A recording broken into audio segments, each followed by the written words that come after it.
compressor and blow those lines out every fall. I said, that's for the birds. And I said, in the springtime, you'll find some of those will leak and you got to peen those shut again. I said, no, no, no, no. So I replumbed every cottage.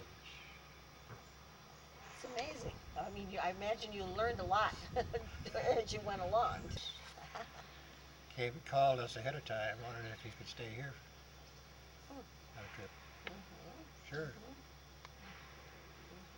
I imagine over the years you made a lot of friends, though. A lot of families that come back year after year. Yeah, I guess we probably would say we had about 40% repeat business. I felt if I didn't have that much, I was doing something wrong. If I went much over that, I was doing something wrong. Because you needed new people all the Yeah, time. you don't want to all repeat. Mhm. So when we first started, or to make the business go, investigated, found that there was no active chamber in a town called Presque Isle. So we were acquainted over in Boulder Junction. We joined the Boulder Chamber and also got the Wisconsin Vacation Service active out of Madison. Oh, so We were for lucky by that. bookings, like, would Oh they yeah, help they you went with to a bookings? lot of places, Illinois, Oh. Iowa. That helped a lot, and right away got lined up with the Sentinel Sports Show, 10-day show in Milwaukee. Which is, that show's still going on for many years. That was the way people found out about the Northwoods. They Yeah. would go to those sports shows and, and talk to people there and come up to the area. And we'd get people from that area, quite a few. And when we were at the sports show, someone would come around to make their deposit and come for a day of visit. They'd come to visit. And finally got DNR. They wouldn't approve it locally from it because you can do $50 a week a year To maintain your boathouse, yeah. to rebuild your boathouse. Yeah. I said, what are you talking about? So I said, well, you'd have to get DNR to write off on it anyway. Oh, great. Because I knew some people I'd met DNR in the sports show. That always helps. Made my contact and he said, well, it'd be a week or two before I can get to you. I had a mission to run. When I came home, here he was in the office talking with my wife. Big grin on his face. That's all taken care of. What are you talking about? The boathouse. No, your utility building. Oh. It wasn't a boathouse. It'd be a utility. You need a utility building now, he said. There's I said, more yeah. than one way to handle something, I guess. And furthermore, I'd pour a footer out into the water there. And, I said, that sounds like a pretty good idea. I hadn't mind doing that anyway. So jacked up the roof and built a new boathouse under with Wayne McDonald and Gary. Right, They did it. all local folks. Yeah. Yeah, you do have to, when you move into a community, rely on the people in the community too, I imagine. But basically, Bayview Lodge, was it a family type resort, would you say? That sort of Definitely. thing? Yeah. Yeah. Mhm. We operated as a modified American plan. Oh, you did serve some meals then? Oh yes, yes. Oh. Had the best Southern cook in the Northwoods. Oh, really? And that was Mary Jo, your wife, right? Right. Yeah, right. And when we had a lot on meal plans, Clara Becker. Clara Becker, yes, I remember Clara. They had a small resort themselves over on Monunkley, Yeah. and she was a good cook. She'd come and help Mary Jo. Mm-hmm. And on weekends, the Toma girls helped. Oh, Thomas, of course, Thomas, who now have the Janice. gas station in town and have a very large family that's done a lot of work in the area for many, many enterprises, and still keeps on doing it now with Marge's convenience store. So things change, and yet things stay the same too. The families remain, Yeah. which is fortunate. Mary Margaret, were you? Then you must have been a frequent visitor to the resort. Every year. We came up every year, Did brought my you? children up here. They're very sad that they couldn't come with me on this trip. Oh, I'm sure. I am sure. Yeah, they came every year. Mm-hmm. We even came once, right after we were married, I guess the summer of '79. 78, something like that. We came up for the winter, Oh, my husband and I, and that was quite an experience. 77 it Lots was. of snow, and really? my first and last only time to snowmobile, and we cross-country skied, and it was very good. We came up for Christmas, Oh, that's so wonderful. it was nice. And we got the Christmas tree right off his property. As long as it's on your own property, I don't see why it's your tree. Yeah, before Christmas, I went out to select one. It took me quite a while to find a good one. And I found it up here where old Point Cottage used to be. That was about to tumble down. And I was gone so long, Mary Jo, I got worried.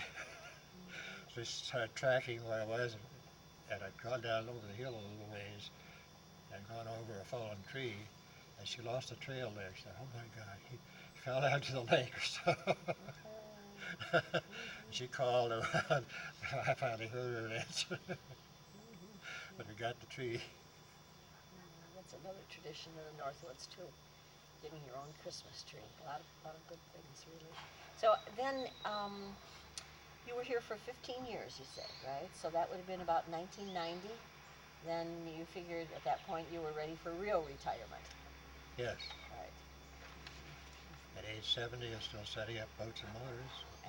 And it's a rigorous. It keeps you outfit. young, though. It does keep you young, I think. It keeps And, you young for sure. Mowing everything around here, keeping the yard. Because when we first saw the place, it was a wreck.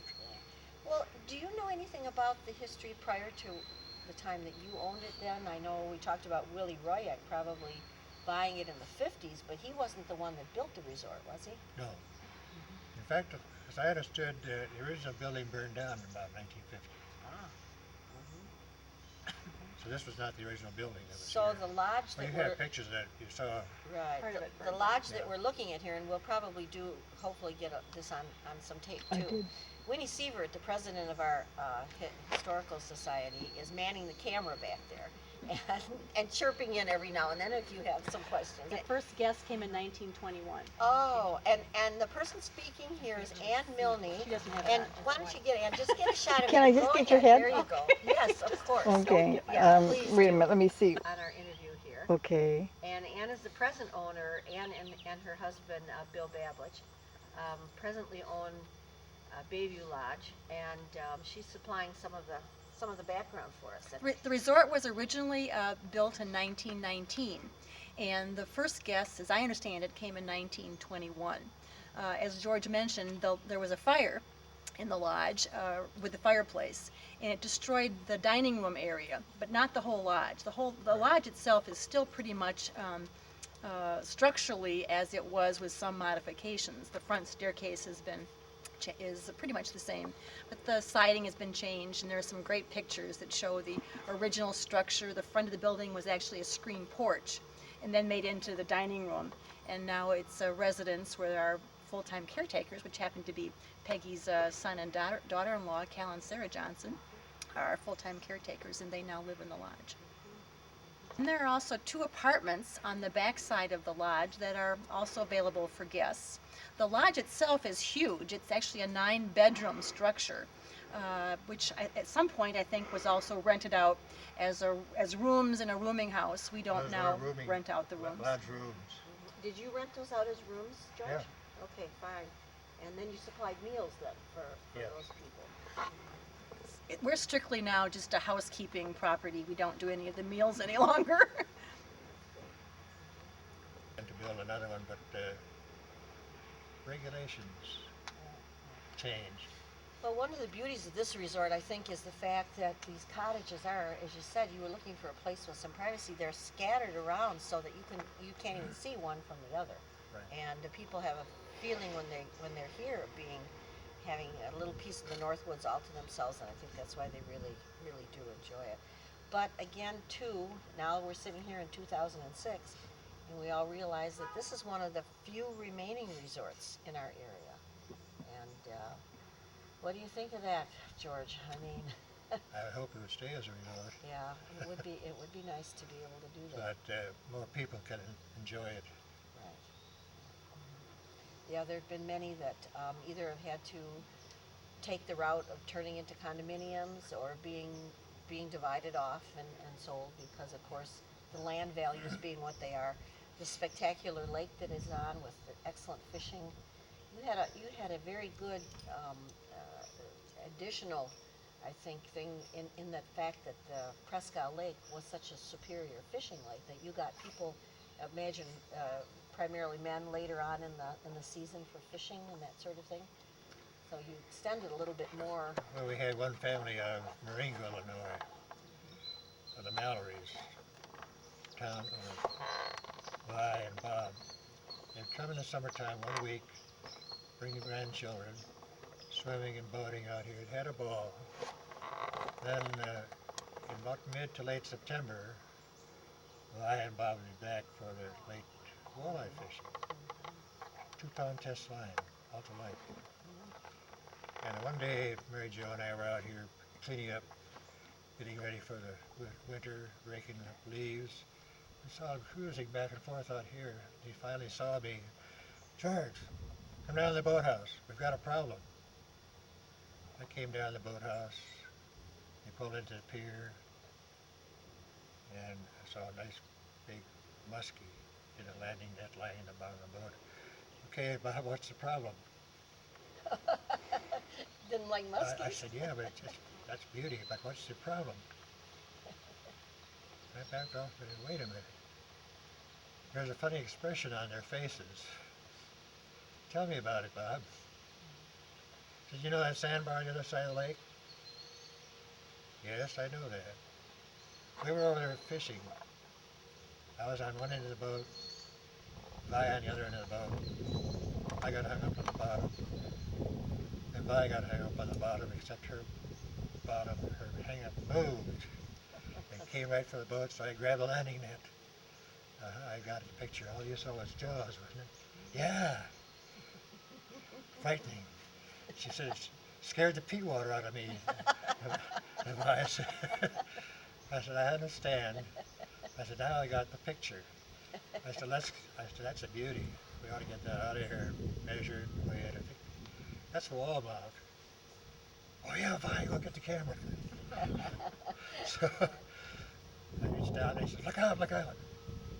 Bob, that fish is dead. Let me get it out of there. Look out, look out. Bob, you came all the way across the lake, you're cruising up and down here looking for me. That fish is dead as can be. So I pulled it out, laid it on the pier, measured it, 40 inches, 17 pounds, a 2-pound test line.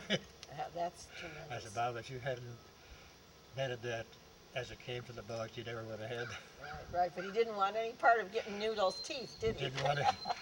Yeah, when he saw it right away, you know what they look like. Oh yeah, they're kind of frightening. I don't think I'd ever Sharp want to take one incisors. off the line. For sure. Scared the heck out of them. Well, I imagine there's a lot of great stories that you could have to tell. We had one family that came out of Wauwatosa. They had six children. The oldest, a girl, 12 years old, and the youngest, the boy was 12 years old. The youngest boy was about 2, and a girl next to her that wasn't talking. Oh. They come down the rec room, not to get sauce or anything, just to visit. But Elaine, she sidled up with that bar stool and she leaned across her and talked to me. The little one, huh? Yeah. I said, what the world's the matter? She says, she won't talk to anybody else, but she talks to you. Yeah, in the morning I'd come down to get the garbage on Fish House and pick up the other garbage, go to had the dumps at the time, you know.